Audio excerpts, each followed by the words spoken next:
This year's Boao Forum is more than significant, not only because the Chinese President Xi Jinping is to attend the forum and expected to deliver an important speech at a time of critical change and uncertainty, but also the forum marks the 40th year's anniversary of reform and opening up here in China. It is a time to think about the road of openness and innovation ahead. On those topics, I invited Leif Johansson, former chairman of Ericsson and also member of the board of Boao Forum for Asia, and Leslie Massdorp, vice president of the New Development Bank. But first, this. The annual Boao Forum for Asia opened Sunday in China's Hainan province. The forum this year will run under the theme, An Open and Innovative Asia for a World of Greater Prosperity, which underscores a commitment to take up more responsibilities in global affairs. Chinese President Xi Jinping will attend the forum for the 4th time in 8 years. He'll be joined by other heads of state and government, including leaders from Austria, the Philippines, Mongolia, the Netherlands, Pakistan, and Singapore. China firmly supports the opening up of Asian countries and its cooperation with other parts of the world. This is to benefit the common development of not only Asia, but also the world as a community. The Boao Forum, initiated by 25 Asian countries and Australia, started as a means to promote Asia's economic integration. It has gradually shifted its focus to global issues. But now, globalization faces a range of unprecedented challenges. During 4 days of meetings, world leaders, the movers and shakers, will talk about ways to adjust and prosper in the new era. When world leaders and great minds gather, it's time to ponder and chart the course. Amid the chill of global changes, see the spring of openness and the blossoming of innovation. World Insights host Tian Wei brings you fresh views and meaningful talks on site. Tune in to World Insight for its special coverage on the Boao Forum for Asia Annual Conference 2018. And I'm joined here in our studio of CGTN in Boao, Leif and Leslie. Welcome to both of you. Thank you. Good to be here. Good to see you. Let's talk about innovation, which is a topic I guess both love in a way. Yet, innovation, when it comes to Ericsson, for example, you have been instrumental in the growing of that company. But you have also seen challenges as a result of innovation elsewhere. For example, 4G vis-a-vis 5G. So what is your take, Leif, about innovation, the speed of innovation?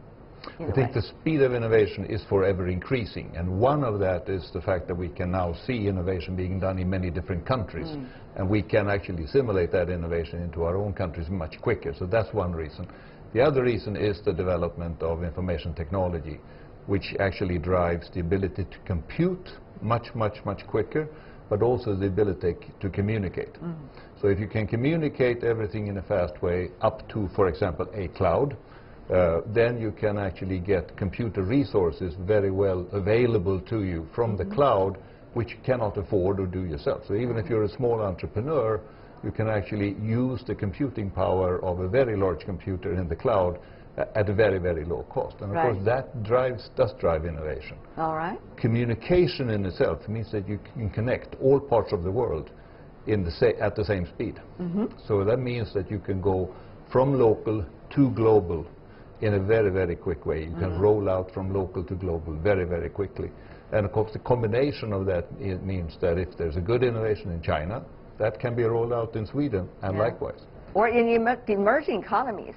Is that what also you have in mind, innovation? Absolutely. I'm in fact hoping that this theme around innovation, which is the theme of Boao this year, will dominate more, and that the issues around the sort of trade, wars... Well, it's the media, as they say. Innovation is real because, as Leif said, the possibility it offers for developing countries to use that as a lever to go to the next stage of the development. And this is in our industry, for example, in infrastructure finance, there is such exciting possibilities that this new wave of technology offers. You know, in the age of in the age of sort of electronic vehicles and driverless cars, what kind of roads do we need to build? What does a transport network of the future look like, right? Where the physical world becomes digitized, right? Where you have industrial sensors all over and almost kind of, you know, setting the physical world alive with the possibilities. So I hope that over the next few days there'll be a real dialogue about what that next wave could mean for developing economies. But talking about innovation, as emerging economies, it is a latecomer. We have to accept the fact. Absolutely. It's just a matter of fact. And therefore, some of the technological innovations were not originally done by these emerging economies. But these economies' market size is huge.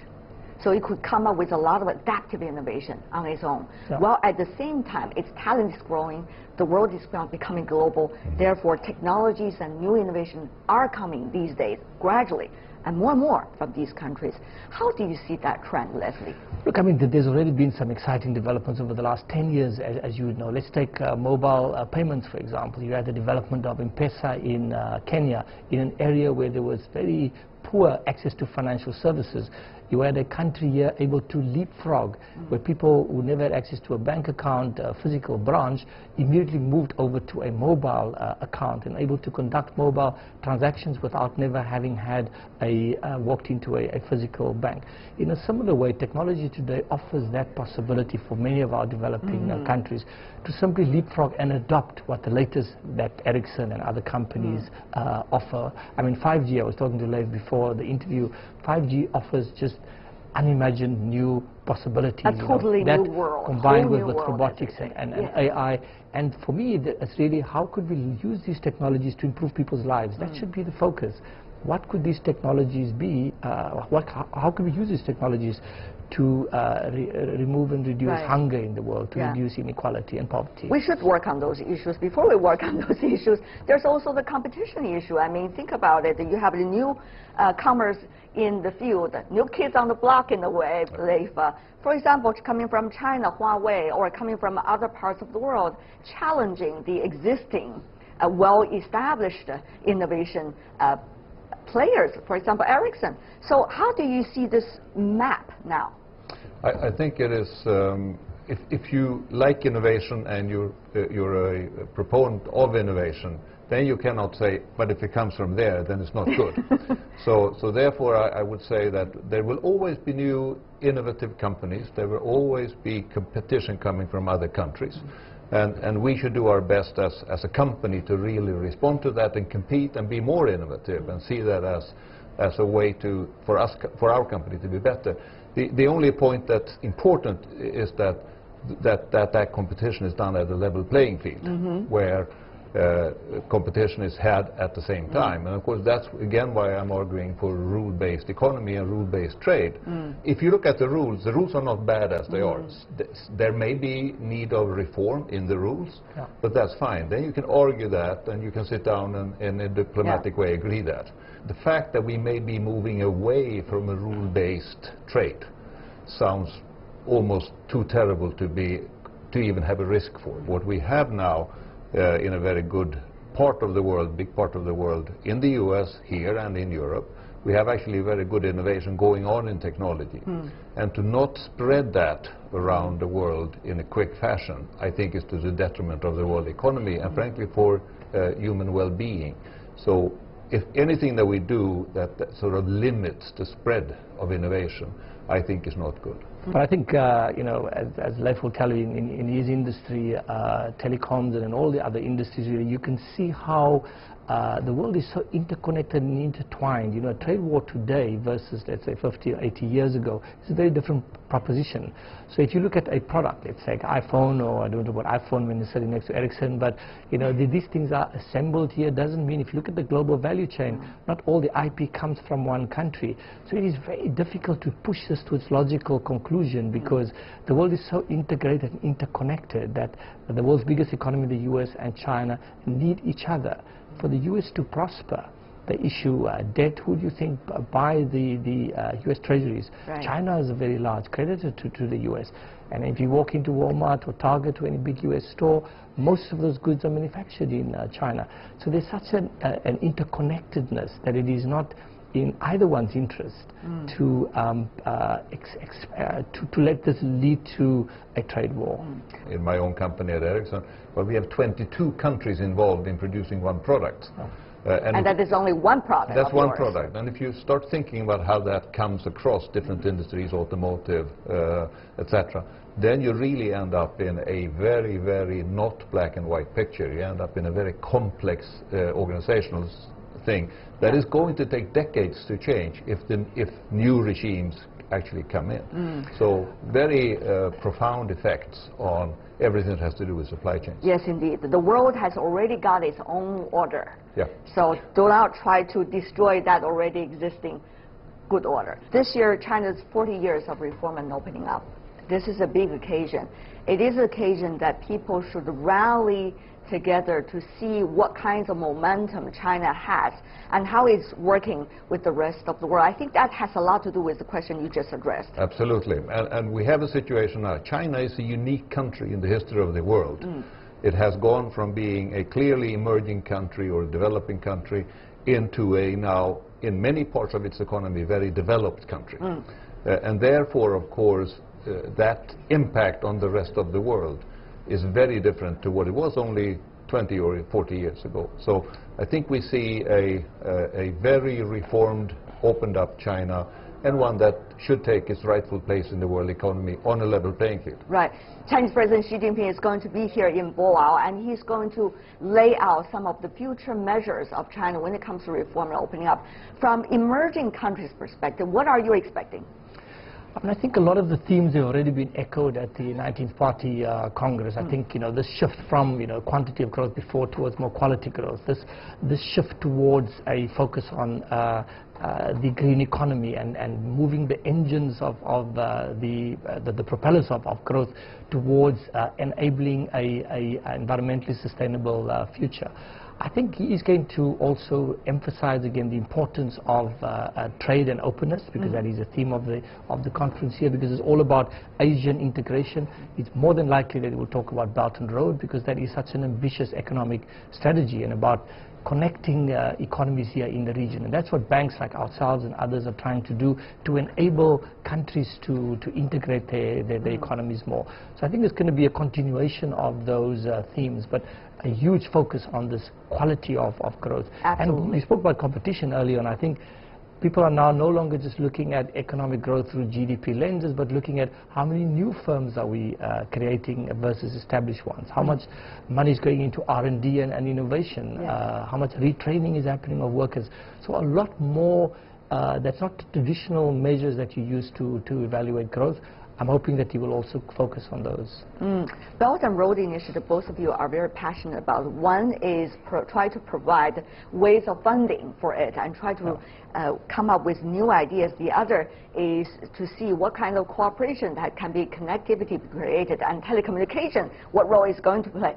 So what is it going to be like in the very near term? Because we really need to present people something so that people can build on top of that. Let's go to you first, Leslie. Look, it's early days. Although the Belt and Road concept came about way back in 2013, about 5 years ago already, it is such a long-term, ambitious economic strategy. It will go through different phases. Firstly, it's not only about just building new infrastructure. It's also about rehabilitating existing, crumbling infrastructure and connecting these economies more. So it might take on different shapes and form as it evolves.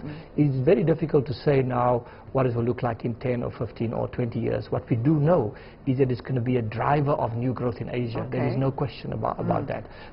Cross-border between these various countries. What do we know?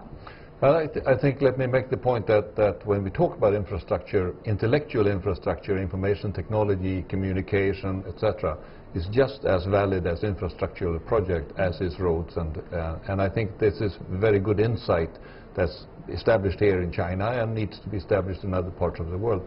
I was in Canada 2 weekends ago and inaugurated the corridor between Ontario and Quebec of 5G communication. It's actually, physically you can say a corridor, but a PPI, public-private partnership, that is invested into a corridor, just to test what the corridor like that can actually do. World's first rollout of 5G over a big area rather than only testing areas. I think those are the types of really innovative infrastructural projects that you should add to the necessary building of the physical infrastructure. Right. Before we go, we noticed there are several key words for this year's Boao: openness, innovation, and prosperity. If I could invite a sentence of wisdom from each one of you, what would you say? Let's go to you first, Leslie. For me, really, it's about leveraging the possibilities of innovation to propel Asia to the next stage of its growth. I love that word, propel Asia. Go ahead. I think we have, in our generation, done fantastic things when it comes to relieving the world from poverty. I think we really should use those three words to continue to do that. Obviously, these two gentlemen have a lot of things on mind when you are coming to Boao for participating in this year's forum. I hope there will be a lot of brainstorming and some real concrete result as the end of it. Thank you so much. Thank you. Thanks for having us. Leslie, what a pleasure to see you here in Boao once again. Thank you. Thank you so much.